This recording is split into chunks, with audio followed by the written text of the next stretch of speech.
Good morning. Happy Monday, everybody. Welcome to the 20th Annual Women Leadership Conference, Week of Women. We are excited to kick things off today. We know that you are as well. I'm Tammy Howe with Premier USA, and I'm also the Women Leadership Conference Committee Chair. We've been anxiously awaiting this event. I know you have too, and we're just thrilled for the opportunity to introduce you to some amazing folks this week and some great networking opportunities. So we're excited for the week with so many great speakers and networking events. I would like to start off by thanking our sponsors. We certainly know that this week would not be possible without them. Our presenting sponsor is Muskogee Creek Nation Casino. Host sponsor is ICTC. Speaker sponsor, OG&E.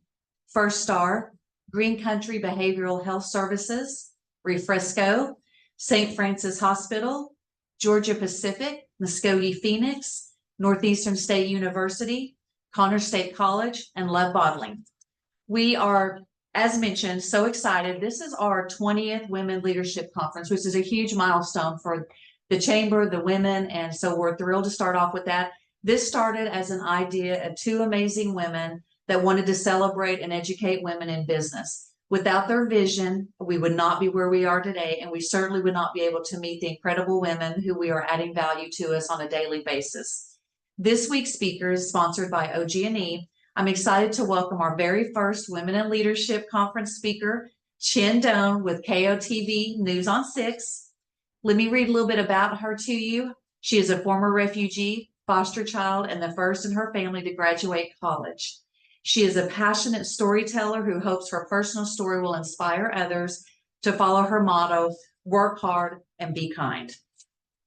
Chinh was born in Vietnam and is fluent in Vietnamese. At the age of 4, she and her father, a former Vietnamese officer and prisoner of war of nearly 10 years, received refugee status that allowed them to move to the United States. Her mother had to stay behind in Vietnam due to paper complications. When Chinh and her father arrived in Oklahoma City, they did not know any English, but she quickly learned the language with the help of local news. Chinh graduated as student council president from Putnam City High School and from the University of Oklahoma with a degree in journalism with a minor in international area studies in Spanish. Her proudest moments including becoming a naturalized citizen in 2008 and sponsoring her mother to come to America in 2012, reuniting their family after 18 years. She joined KOTV News on 6 in January of 2020.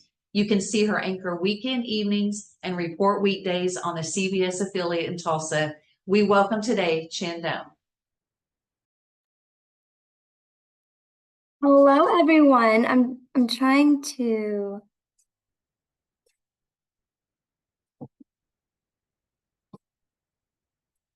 For some reason, my video is not starting. It says the host has stopped your video. I'm not sure if you all can see me, if it's not allowing you to see me.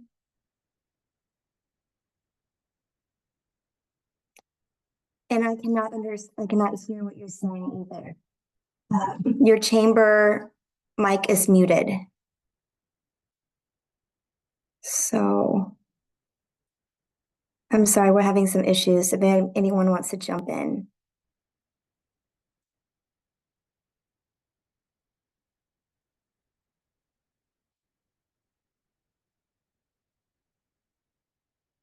Can you all see me now? I see just a black screen, so I can't tell of who I'm talking to or how many people are here.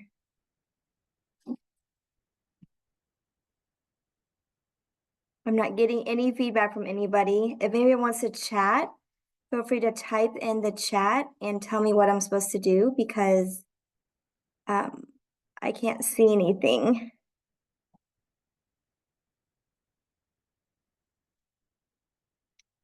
Okay, well, mine shows that my video is working, but if you all cannot see me, yeah, I only see a black screen as well. How do we show me? Mine shows that my video is on. So I'm not sure how to fix this. Last time I did Zoom, I had no issues with my video. So I'm not sure what else to do.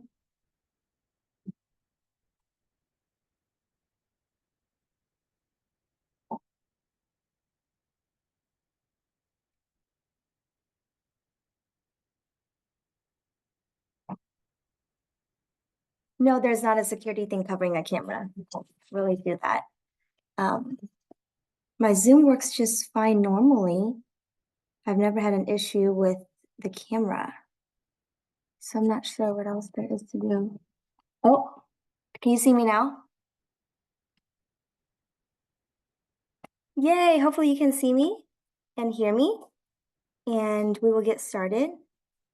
Let's see, is there a way for me to see you all? I see that there's 62 participants, but is there a way I can see you all? Sorry for all these issues. No, okay, so nobody, I can't see anyone. Okay, no problem. Okay, so we will get started. Hopefully this will work. I'm going to share my screen. Let me see. Does this work when I share the screen with you all? Slideshow.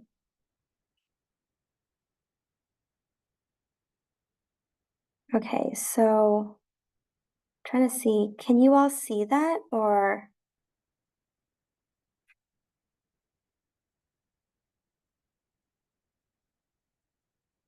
Can you all see the slideshow?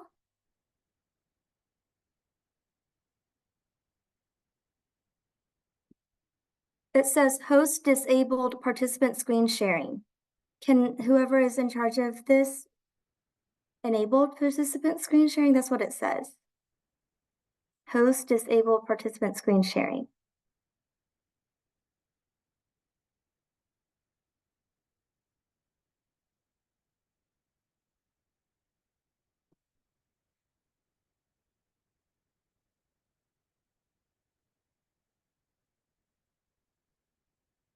Okay, now I'm able to share. Okay, here we go. Let's see. I'm going to share the screen. Okay. And then are you all able to see the screen? There are some questions right here. It says hope in the American dream. Is everyone able to see that?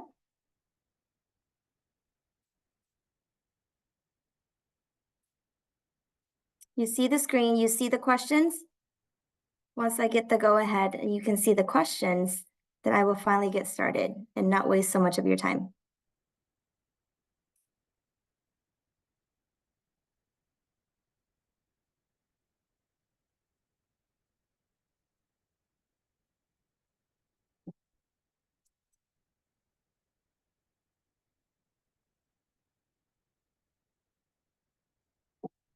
Are we good? You can see the screen? The questions?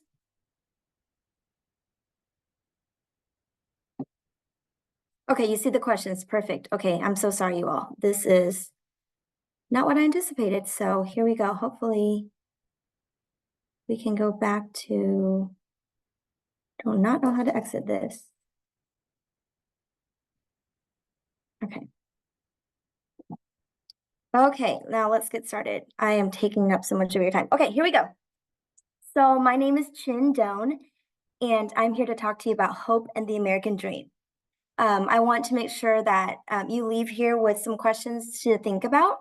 And you're welcome to write this down if you would like, and then go back to it and maybe revisit some of these questions down the road to see what track you're on, to see if you're on track.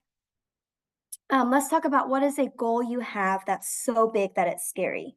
I want you to think of something so big that it makes you scared to even say it out loud. Something so big that you might even have some doubt, because I can relate to that, and I will share with you some of the ways I was able to get over that. What would it mean to accomplish this for your life? Meaning this goal, this huge goal, what would accomplishing it mean for your life? How would it change your life? And then what's stopping you from accomplishing it? Is it time? Is it abilities? Is it money? Is it personal issues going on at home? What is it?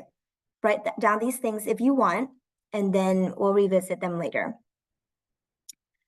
This is one that tends to get to people. What would you ever tell your child or someone who looks up to you that their dream is too big? Would you? then why would you tell yourself that? If a child or someone who looks up to you tells you about this crazy big, ambitious dream, aren't you usually saying, oh my gosh, you can do it. I believe in you. I will help you. But why aren't you telling yourself that? Why are we as women putting our big dreams aside? Why are we not being our biggest motivator and cheerleader? Okay, so we will revisit these questions after my presentation. And let me move this up. Okay, so the reason I title my presentation Hope and the American Dream is that my family and I, in the pursuit of the American Dream, found out a lot of people were willing to help us, found out we could do a lot of big things and we can accomplish a lot of big goals. And the theme of our journey to America, and even to this day, our everyday life resonates with hope. We have hope every day. We had hope when we left Vietnam, and we continue to have hope every day. And we continue to chase our American dream every day. I've accomplished some big goals in life, personal and professional, but my American dream remains, and I will continue to chase the American dream. And the biggest motivators in my life, my heroes, are my parents. Right here, growing up in Vietnam, we have very few photos. So the photos that I'm sharing with you today are the few that we have as a family. Not only because of obviously back then, we just did not take that many pictures, but we were also very poor. So taking pictures was a big deal. This is my parents. They met in 1985. My mother was a school teacher and she was previously married, but she was widowed because her first husband, who was abusive, physically, sexually, emotionally, mentally, all of those things to her, ended up getting on a boat after the war ended in Vietnam, after the fall of Saigon, which is April 30th, 1975. He left her and their 3 children in the aftermath of war in poverty to get on a boat because he did not want to be captured by the communists, since he was a South Vietnamese officer. So he was fighting against the communists and he did not want to be captured because he would end up in prison. So she was widowed because he went on a boat to try to escape from persecution, and he ended up being killed by pirates. So my mom was a widow with 3 kids, a teacher, and my father was also a South Vietnamese military officer, a captain, and after the war, he was captured by the communist government, and he had to be a POW for 10 years. They called it re-education camp, and which really just means that they are mad at you for being an enemy. They are mad at you for being an ally to the US. So they are punishing you for your time serving against them. And my father was given a 10-year sentence because he was a captain. So they base the sentence off of how long you were an officer. And that's how long they think it takes for you to be re-educated to be one of them. So my dad, when he got out of prison, his first wife had left him. She left him for a communist. And so my mom was a widow, my dad was a divorcee, and they met at a wedding and they were introduced to each other at this wedding, and they started dating. So here they are, a black and white picture of them dating, sitting by some banana leaves, some banana trees. So romantic, right? I want to make sure, okay. Want to make sure we are good to go. Perfect. Okay. So here they are. They did the best they could to make ends meet for our family. And keep in mind that this is before I was born. So my parents shared these things with me. I asked my parents a lot of questions because I just think their relationship is so interesting. And they found love after war, after darkness, after a lot of loss. So to me, it would really make the ultimate romance novel based on everything that they've been through. Okay, here I am. I was born on Christmas Day, 1989. So this is probably the oldest picture we have of me. We don't have any pictures of me as a newborn or anything like that. So in this picture, I was almost 2 years old. And even my birth was interesting. So I was born about a month early. And, you know, back then, especially in a poor country like Vietnam, my mom did not have a lot of prenatal care. She didn't have a lot of supplements and things like that to help her have a healthy pregnancy. Um, we were so poor. So just to make ends meet, you know, she would eat a lot of greens because greens is cheaper than protein like meat and seafood and things like that. So whenever I was born prematurely, on Christmas Day, a lot of neighbors thought that I would be born green, like jokingly, because she ate so many greens. Um, and I had some health complications. And my dad told me that when I was born, they weren't sure if I was going to make it. So he actually ran to the cathedral in Vietnam, in Saigon, where I was born, and knelt in front of the entrance and prayed to Mary for him to spare his child on Christmas Day. And he has just so much hope. And he didn't talk much about the war because, as you know, PTSD and things like that is just really hard on him. But what little he did tell me always had the theme of hope. For example, they would only feed him and other prisoners about once a day, and it would be just a bowl of rice and some salt. So really no protein, no nutrients, and you're expected to work most of the day building things and be really, it's really labor intensive back then, the work that the prisoners would have to do.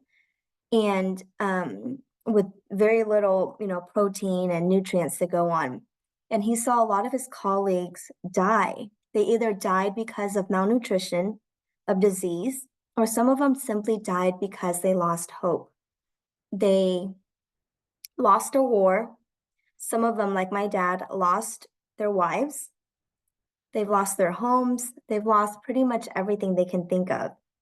So for them to go through years and years of imprisonment, some of them just didn't have the motivation. They had no hope. They did not want to go on because they felt like, what's the point? Once I'm released, now what? What do I come home to? I have nobody, no place. And so some of them just didn't try, and that takes a mental toll on you. So some of them ended up killing themselves or just dying because of, you know, they lost hope, they lost everything to live for. But my dad was the opposite. He was a devout Catholic, and so he would pray the rosary every afternoon, and he would have to secretly pray. He couldn't pray openly because communists back then, they were against Christianity and Catholicism. So he had to just pray in silent, and pray is what got him through almost 10 years of being a prisoner of war. And that was a tradition he had every day. In the afternoon, he would always say the rosary, and then he would call me from home once in a while and say, I'm praying for you. Or he would remember that this is the patron saint day of, and say, I'm praying for you. My middle name is Teresa, and my patron saint is Saint Teresa. So he would always remember her patron saint day and call me while I was at work or something and say, I'm praying for you. So I always think of him in the afternoon, say a prayer, and just so grateful that I have an incredible man who passed on such amazing lessons for our family. Okay, so this is one of the few vacations we could afford. And when I tell you we were poor, I don't think you understand the extent of our poverty. So my mom was the breadwinner. She would be teaching during the day as a school teacher.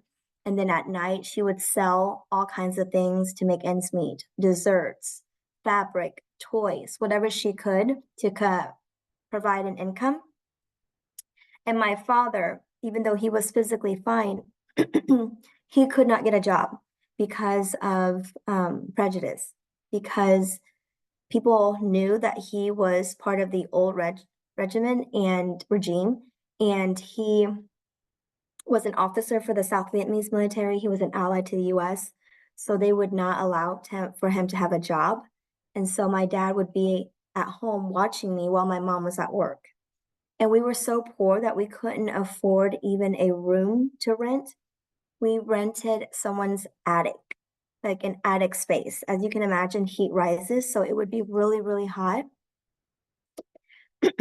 And so my parents would have to fan me by hand to be able to get me to stop crying because, you know, babies and children, when you're uncomfortable, you cry. And so we had lived in an attic. We had lived in a house made out of mud. We had lived in a house made out of banana leaves. I remember as a toddler, the house that was made out of banana leaves. Of course, there was no indoor plumbing. So it was all outdoor. So we would walk across the bridge to use the restroom. And I have no idea how a toddler and me and other children did not fall into this bridge because there was no safety guards or anything. And you would just have to walk across this bridge to use the restroom anytime. And so indoor plumbing, I didn't learn of what that was until like 3 to 4 years old, maybe. And then definitely didn't really know about air conditioning because we didn't have that.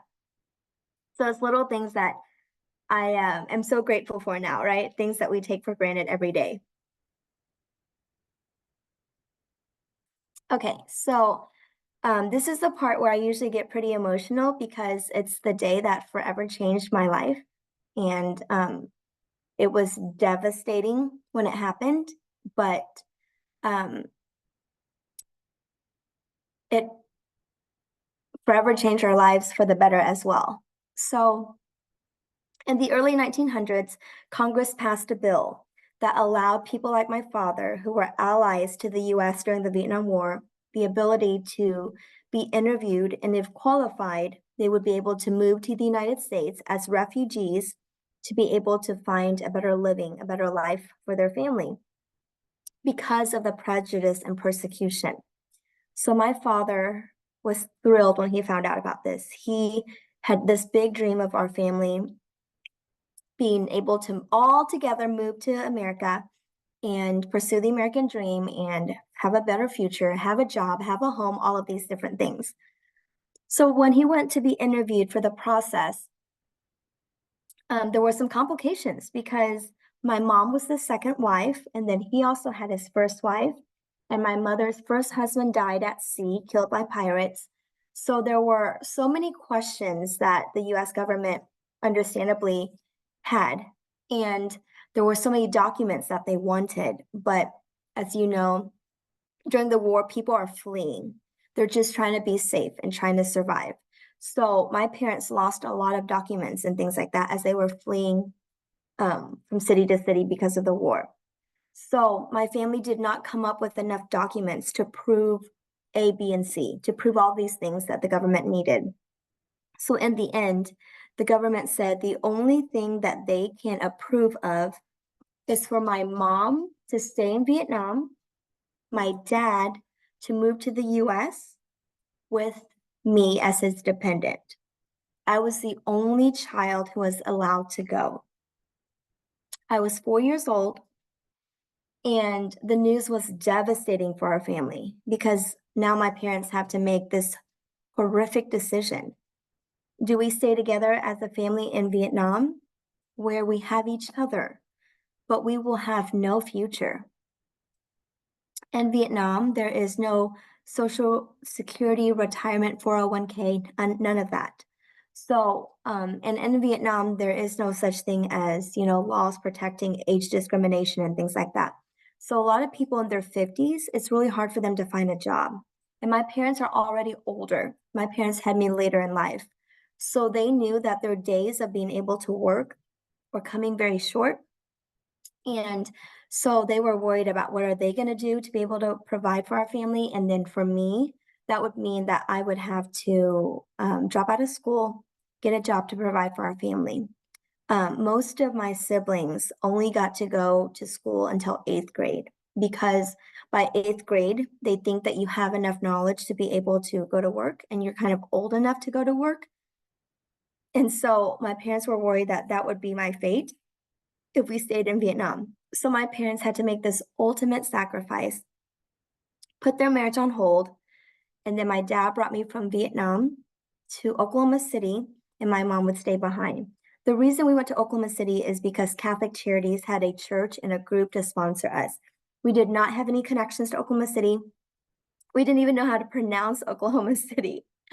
But everything happens for a reason, and I'm a proud Oklahoman. And we loved Oklahoma City because there was a small group of refugees from Vietnam as well. So they were able to help us through the process.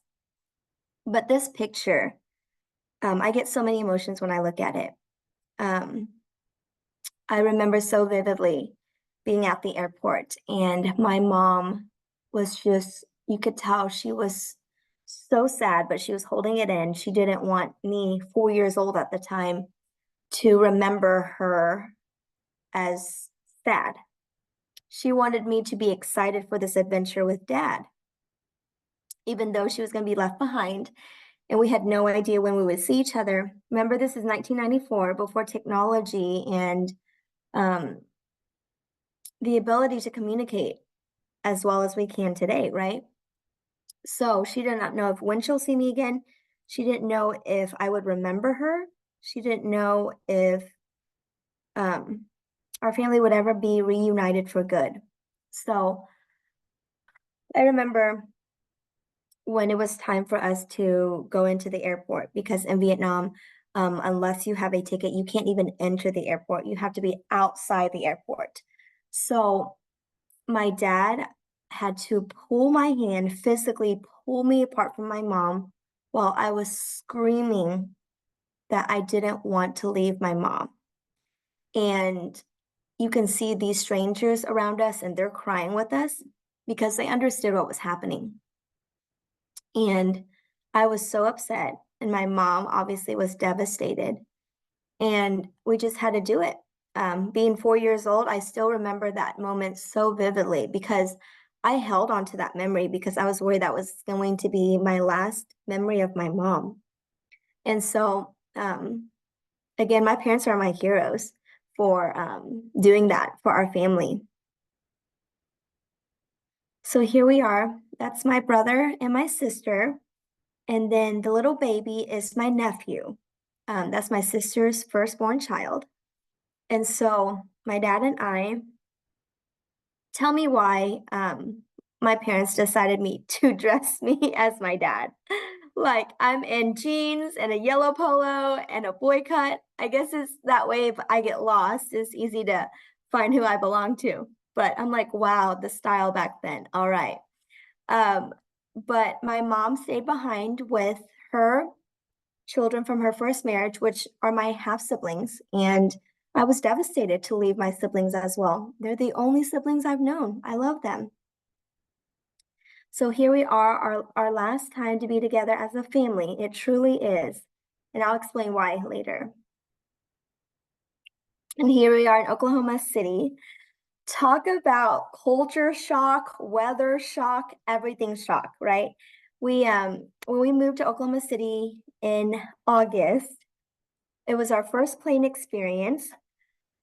We learned what a tornado was. Had no idea what a tornado was, and we had to learn, like, listen to the sirens, take cover, all of those things. And then we experienced snow for the first time. So it's so interesting. I keep that in mind whenever I'm out covering severe weather, snow and tornadoes and things like that. Like, hey, remember when it was your first time, how scary it is and how important it is to share that information to not only save people's lives, but to help them be at ease, because it is so scary when you don't know what's going on.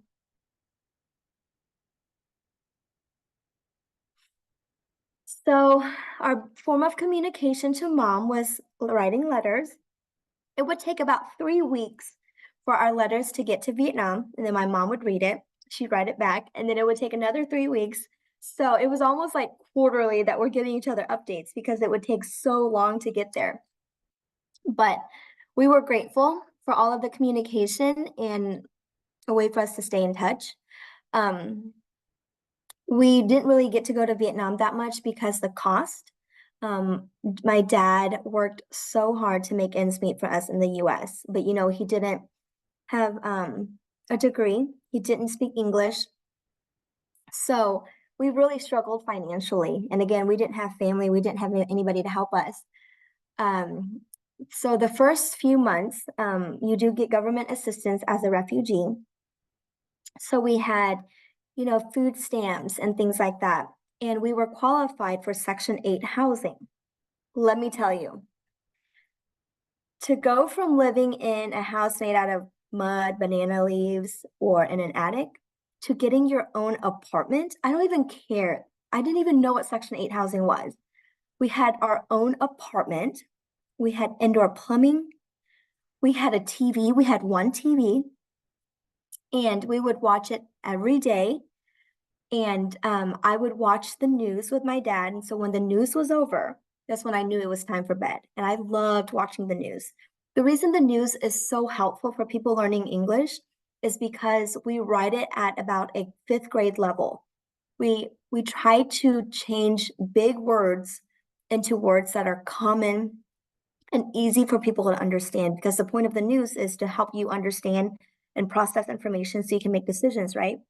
So we would always, you know, in news, we would write it to be very conversational and then match the pictures with the words and with what the reporter or anchor is saying. So if you think about it, it makes sense that it's best to learn English from watching the news. So we would watch the news, and I remember thinking there weren't very many people who looked like me.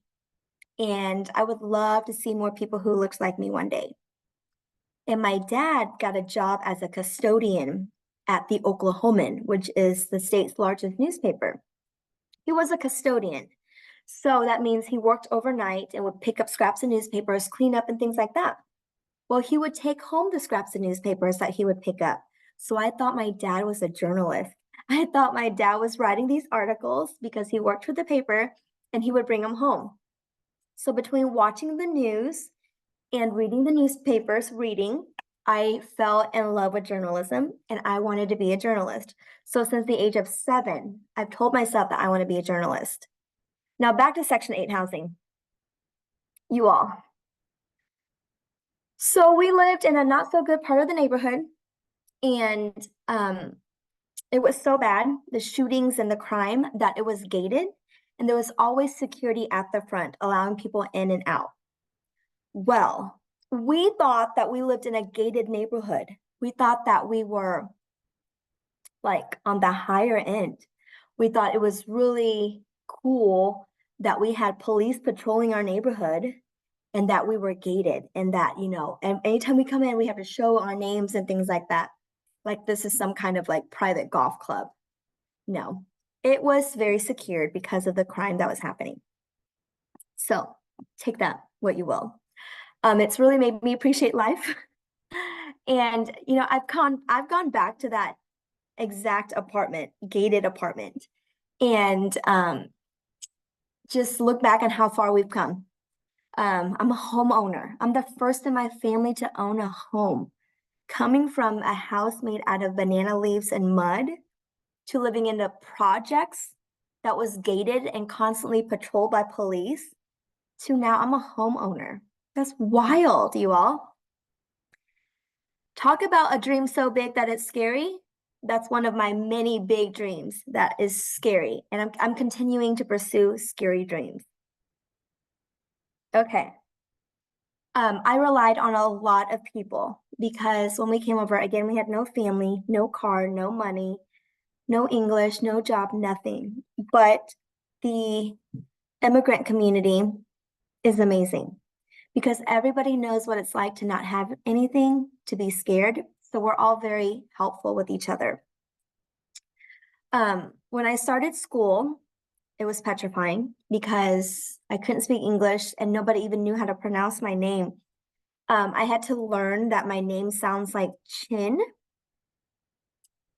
And so I would just tell everybody that's my name. Like I was scared to talk, so I would just point to my chin. And eventually people caught on that, oh, her name sounds like Chin.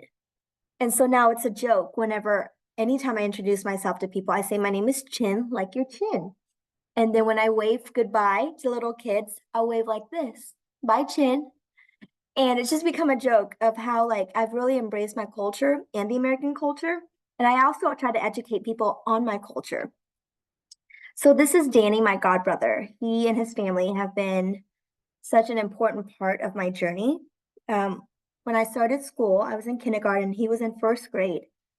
And we became friends because we're Vietnamese. And so his parents would actually pick me up from school, take me home, feed me, let me take a bath, spend the night there because my dad worked the overnight shift. So then my dad would come pick me up when he got off work, and then we would go home. And they would never take any of our money. They would not. They said that they wanted to give back and help us just like everybody else who helped them when they first arrived in Oklahoma.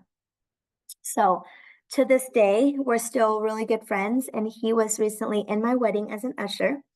And we're still very close with our families. And so just a reminder, give back when you can. Somebody has helped you and gotten you to where you are. So constantly look for ways to be a helper to somebody else. Okay, so this is Donna. She was my Sunday school teacher at St. Patrick's Catholic Church in Oklahoma City. I was very involved with our Catholic church, and she was my Sunday school teacher. And I remember she was so lovely, so helpful, loved kids, but I never thought she would one day become my mom. Okay. So when I was about 10 years old, my dad, in the middle of the night, was actually going to pick a friend up from work. Back then, we were very poor and we would have these beat down cars. We would buy a car for like $1,000, fix it up, drive it, it would die, buy another car. So my dad was always very willing to help other people. He was on his way to pick a friend up from work in the middle of the night. I was at home and his car broke down. Back then, he didn't have AAA, he didn't have a cell phone. So he walked to the nearest gas station he could find. And while he was walking, he was hit by a car. And it was a hit and run, except there was one miraculous thing. So my dad, even though he was hurt and bleeding and probably in and out, he was able to pull out his wallet to the person who hit him and said, "Call daughter." My dad always kept a school picture of me in his wallet. On the back, it would say my name, daughter, and then our phone number. So the person who hit him called that number, our home phone, and said, "Your father has been hit," and hung up. Imagine if you were 10 years old and you answered your phone in the middle of the night and that's all you got. You would be terrified, right? I was. And I didn't know what to do. So I pulled out a phone book and I called every hospital I could find in the Oklahoma City area and asked if they had admitted an Asian man who was hit by a car. Nobody had admitted an Asian man who'd been hit by a car. So I was trying to figure out, how do I know where my dad is and how do I even know what that phone call is true, right? Could have been a prank, could have been a wrong number. So I finally was able to get a hold of the VA hospital in Oklahoma City, and they did admit him. So what happened was he became paralyzed because he was hit. And so my option was either go back to Vietnam because my mom is there and that's the only family I have, or stay in the US, stay in Oklahoma, keep some kind of normalcy by going into the foster care system because my father was incapable physically of taking care of me. As you can imagine, my mom is devastated. She's thinking, oh my gosh, like, you know, not only is she separated from me, her mom, but now she's separated from her father. And so my parents said, you know what, we need to keep you in the US. That's the whole reason. This is our whole goal, our whole journey, right? So I was in the foster care system for a little bit. It was scary. right? Unfamiliar faces, the unknowns and things like that. And then I went to my Sunday school teacher and I went to my youth director, I should say, and I asked my youth director if she knew anybody I could live with. My youth director said, let me think about it, let me pray about it. And she came up with Donna, who is my Sunday school teacher.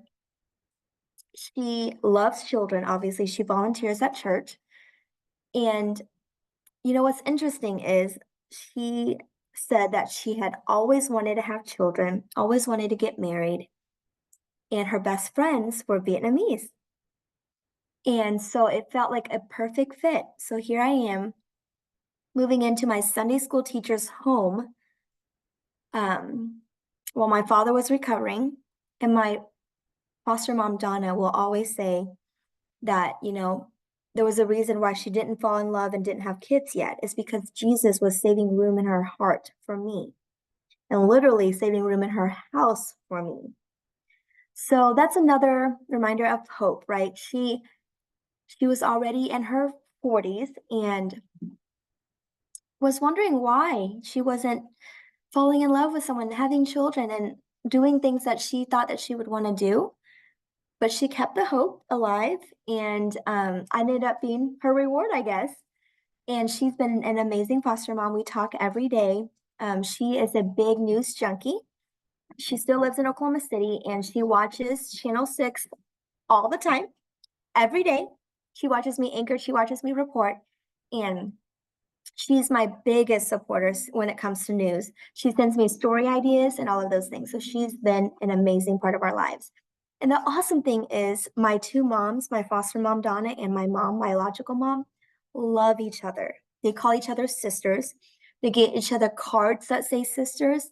Donna always says that she is grateful that my mom was willing to share me with her. And my mom will always say that she's grateful that Donna was able to be there when she couldn't be there for me. So I'm very grateful that I have several amazing women in my life who are amazing role models. Okay, so I lived with Donna until I was 18 and I became, here I am at my graduation, Putnam City High School, 2008, and another miracle. My father was able to walk again by my graduation time. So in about 8 years, he went from being paralyzed to using a wheelchair. And then here he is using a cane, but he was able to stand up. That's amazing, right? So he's just so proud of his daughter graduating high school. And the first of all his children to graduate high school. So here I am giving my graduation speech as student body president. That little girl from Vietnam with no English, no family, growing up in the projects, got to be student body president and give a graduation speech and represent so many underserved, underrepresented people. I also, in addition to graduating high school, I became a naturalized citizen. So I became a proud American. And that's how I was able to take on an American middle name, Teresa. And then I went to OU, and this was my first live report in 2008. Little baby Chin right there. Okay. So I never gave up on the hope of reuniting our family. That had always been my dream, but it's expensive. All the legal fees, and then I have to come up with obviously the plane ticket, money to support her, feed her, clothe her, all those things. So when I was in college, this is for you business people, okay? My parents had always been entrepreneurs, doing everything they can legally to make ends meet.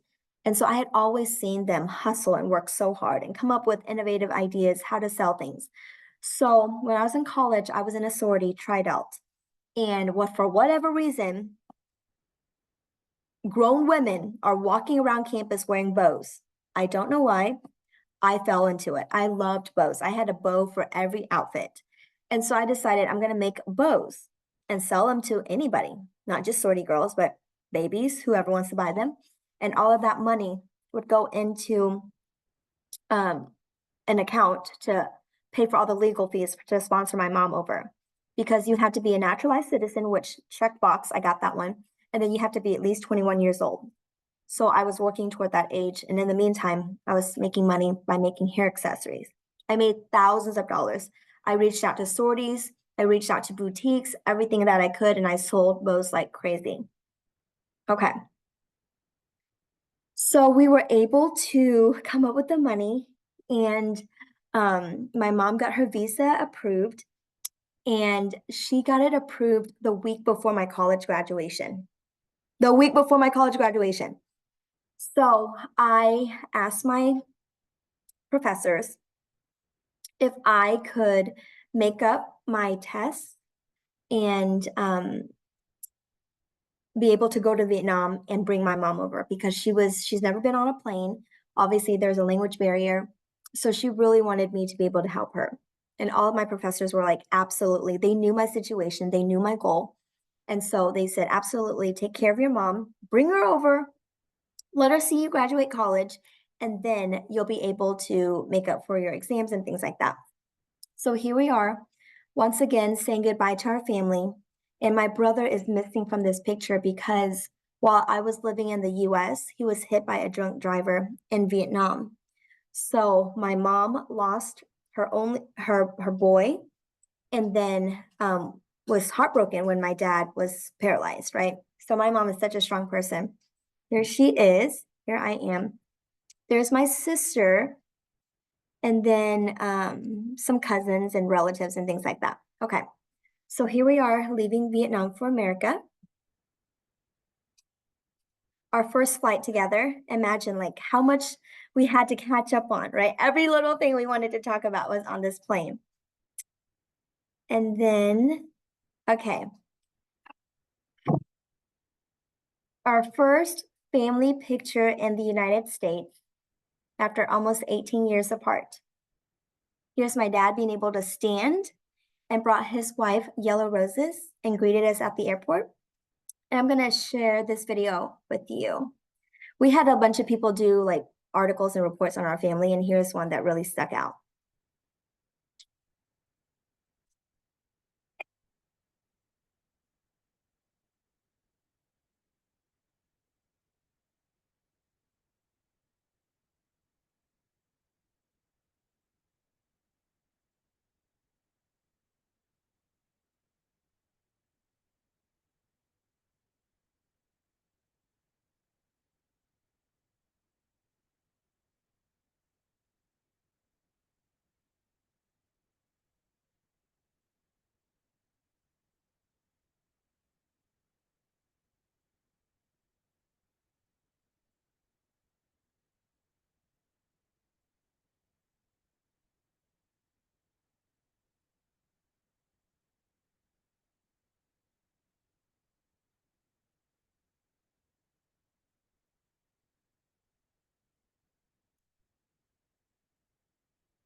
Okay.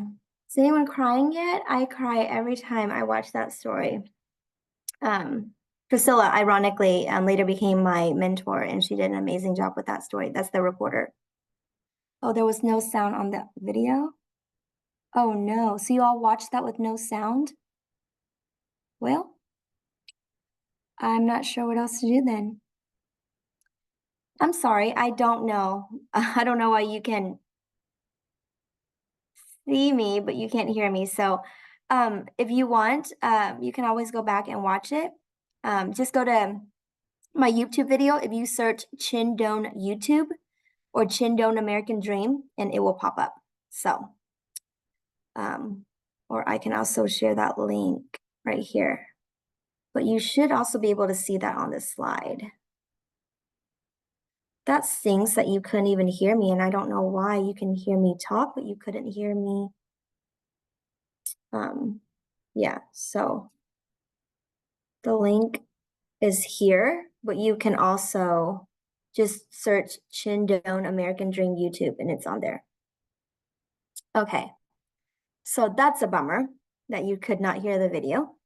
And so here's some of the supporters. I had people from elementary school, my elementary school teachers, sorority sisters, OU mascot cheerleaders, dancers, all kinds of people there welcoming our family and cheering us on. Okay, what else is there? Thank you all. Thank you. Trying to hurry up because I've taken so much of your time because of the tech issues. There's our family. Look at that. All these people who've helped us. They had signs in Vietnamese. It was so cute. These people have been praying for our family for so long, donating money and supporting us in so many ways. Here I am carrying this gigantic banner representing the Gaylord College of Journalism and Mass Communication at our graduation, giving my graduation speech as the outstanding senior. My parents, they're for our graduation. Oh my goodness. Our family's biggest dream, one, to reunite, two, for me to go to college and have an education, unlike so many family members did not get to do, and live in America, you all. Like, this is all coming true. Remember, have dreams so big that it's scary, because these dreams were terrifying for me. Our first family professional photos taken in America. Wow, right? So special. Things we take for granted. Some awards that I've gotten. This one is extra special to me because it's top 10 outstanding young Americans. This is awarded every year. Past recipients have included Elvis, John F. Kennedy, all these people who are so inspiring. And somehow I got one of these awards. It's amazing. I was so honored when I got to go to the award presentation and meet some of the other recipients. One of them was a veteran who lost his leg from an explosion in the Middle East. And I'm like, I am not worthy, you know? He also lost his partner. So he saw his partner die. And I'm over here like, why am I getting this award, you know? Veterans are near and dear to my heart, obviously, because of my dad being a veteran. And so some of my favorite stories, people always ask, what are some of your most memorable stories? This was one of them. When I worked in Nebraska as a reporter and anchor, I got to travel with 650 Vietnam veterans from Nebraska to Washington, D.C. on a plane and got to document their emotions as they went to visit the Vietnam War Memorial. You know, a lot of them related to me because I reminded them of Vietnam, and they would try to speak Vietnamese to me, and they really opened up to me, and we had a great time getting to know each other. If you ever want to watch this story, just look up Chinh Doan Vietnam veterans, and a couple of stories should pop up. That's also the link at the bottom right there. So these are the people who made the most impact on my life: my mom, my dad, and my foster mom.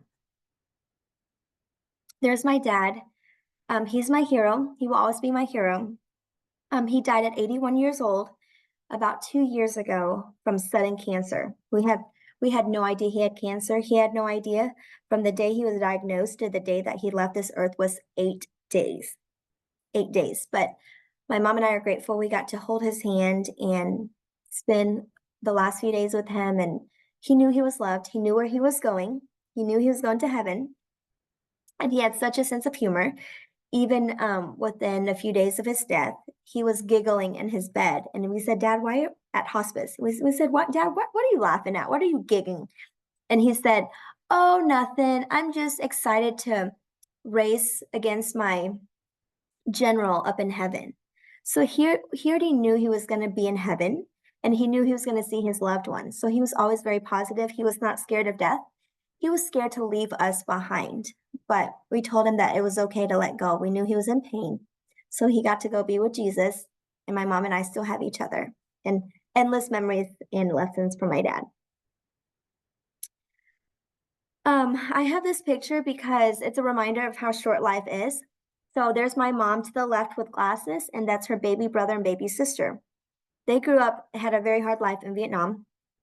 And when I took my mom to Vietnam in 2002, it had been a very long time since she had gone back to Vietnam, more than 10 years. The last time she was in Vietnam was when she moved from Vietnam. So I wanted her to go spend time with our family, especially her siblings who are aging and they're getting sicker. And I took them, 3 specifically, on a trip to visit their hometown in Vietnam, and they had a blast. I'm so grateful that I did, because my aunt to the right there, big old smile, had sudden organ failure and cancer and died after our trip. So just a reminder of how valuable our time is with family and how important it is to spend time with loved ones. Because I'm a Christmas baby, every year we take Christmas pictures with Santa. Yes, I have pictures of me every year with Santa. And that's our dog, Bruce. His name is Bruce Lee, as in like the martial arts artist, because obviously, look at him. He's very fluffy and, manly. I got him as a rescue here in Tulsa when I moved here. My big dream has always been to own a house and be able to have a dog, because being a homeowner, you can have a dog.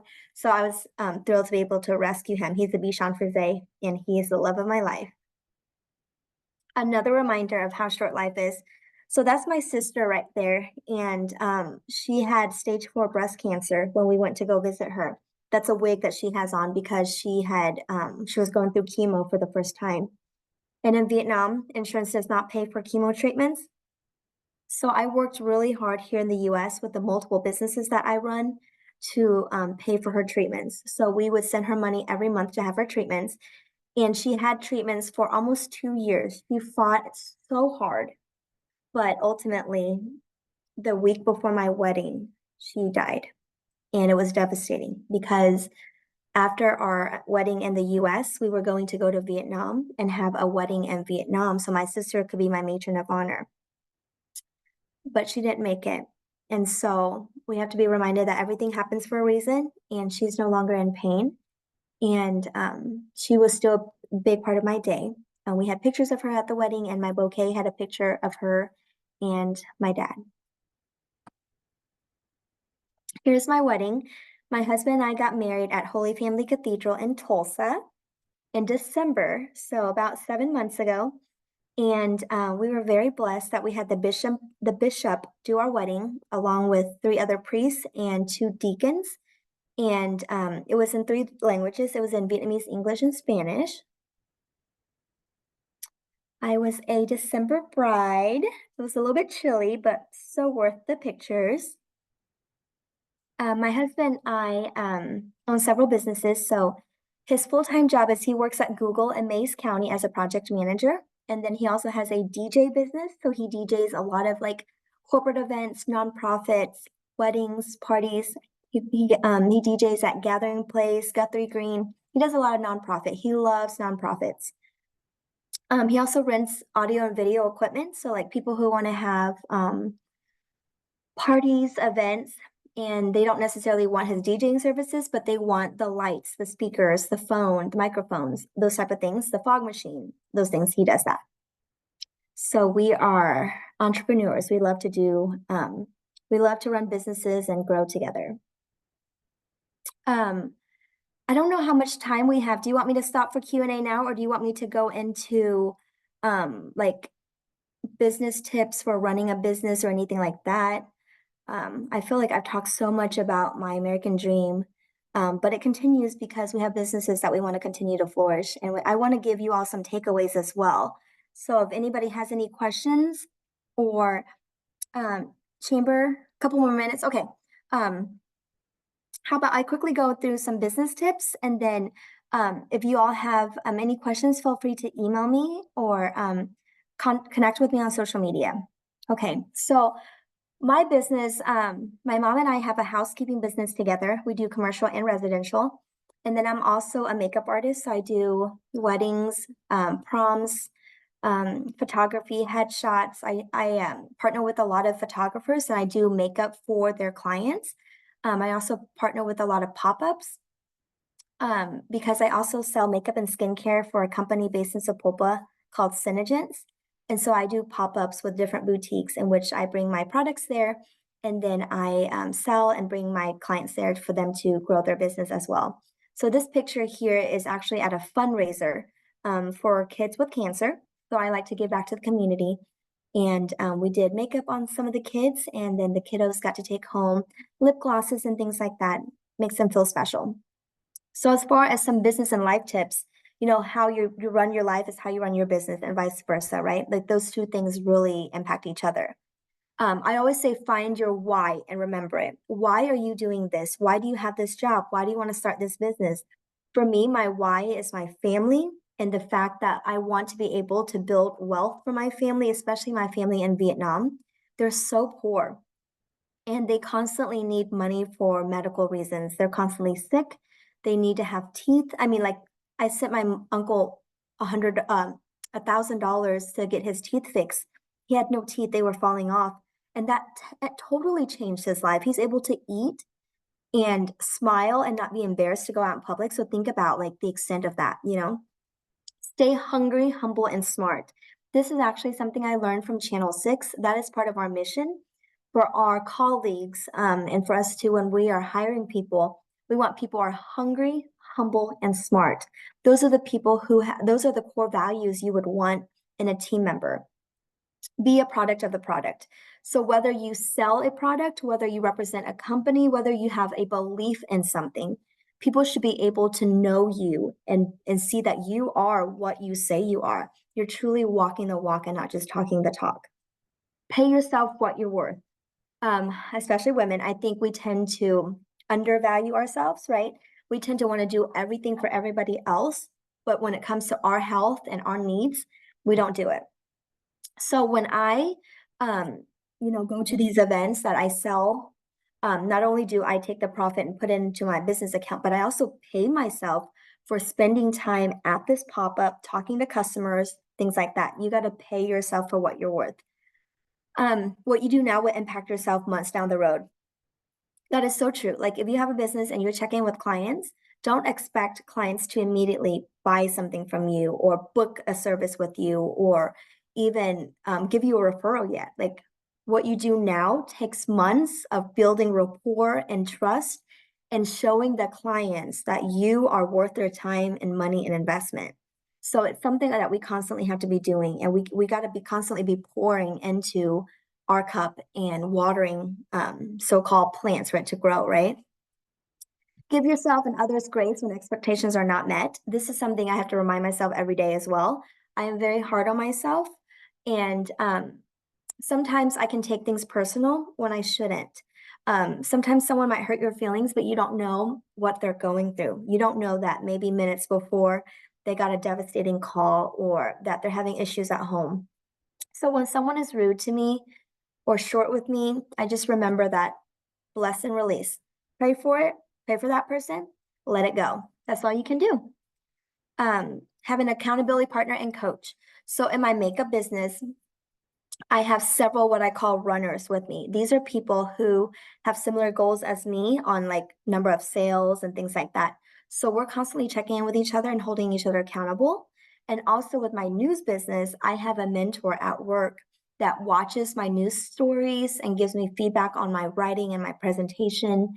and pushes me to, you know, come up with story ideas and things like that. Be consistent while open to change. Wow. Life is constantly changing. You're going to have things thrown at you. Think about how far my life has come. And you know, I'm constantly open to change, but I'm also very consistent in how I run my business. I wake up at 6 a.m. no matter what. Even when I'm on vacation, even if it's a holiday, I wake up at 6 a.m. and I'm ready to take on the world. And I'm always like checking my to-do list because I want to make sure I'm staying on track. I even break down my sales goals for my makeup business. If I'm trying to make X amount in 1 year, that equals what each month, what each week, what each day. So each day I'm making sure that I'm on task to meet that goal. What else? Here is my contact list. If you want to take a picture of that, feel free to email me if you have any follow-up questions. If there are groups or events you want me to speak at, I also MC events. There's my Facebook group if you want to keep up with, it's kind of like a lifestyle community blog. So we talk about makeup and skincare, food, recipes, gardening. My mom loves to garden, things around the house, travel.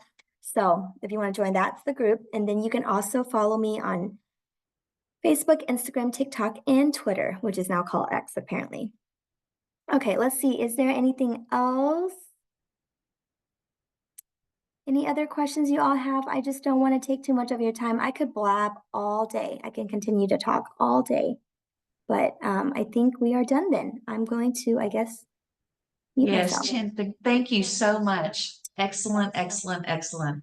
It's just nice to hear your story, nice to see where you came from and where you're going. Thank you so much. We want to also thank our sponsors again today, the ones we listed below. Could not do this without you. We also want to let you know we'll be here tomorrow, another Zoom call at 10 o'clock in the morning. We're excited to introduce you to Lacey, Dr. Lacey Neville. She'll be with us tomorrow. We also want to remind you about the Common Grounds networking in the morning at 7:30 at Queen City. Wonderful time to network with other ladies, business owners, and women in our community. So please join us tomorrow at Common Grounds. Also, we want to tell you, be sure and follow us on Facebook the next few days. There's a lot of recognitions happening, a lot of updates that are happening, and a lot of just the networking opportunities that we've listed out below. We'll be listing those out every day to remind you of all the things that are going on. Please, please, please be a part of that. We hope you've enjoyed the day. So it's at the end of our time. And so we just want to say it's time for a prize. And so we're going to spin the wheel and see who wins this prize. This is a NutriBullet donated by Caitlin at Tedford Insurance. So pretty nice gift here today. And the wheel is spinning.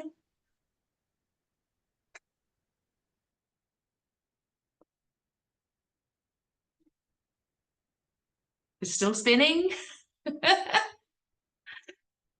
I don't know the name, sorry.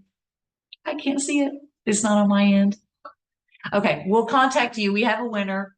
A little bit of IT problems here. Someone won. We'll let you know tomorrow. Have a great day. Have a great Monday. Productive Monday. We'll see you tomorrow. Thanks.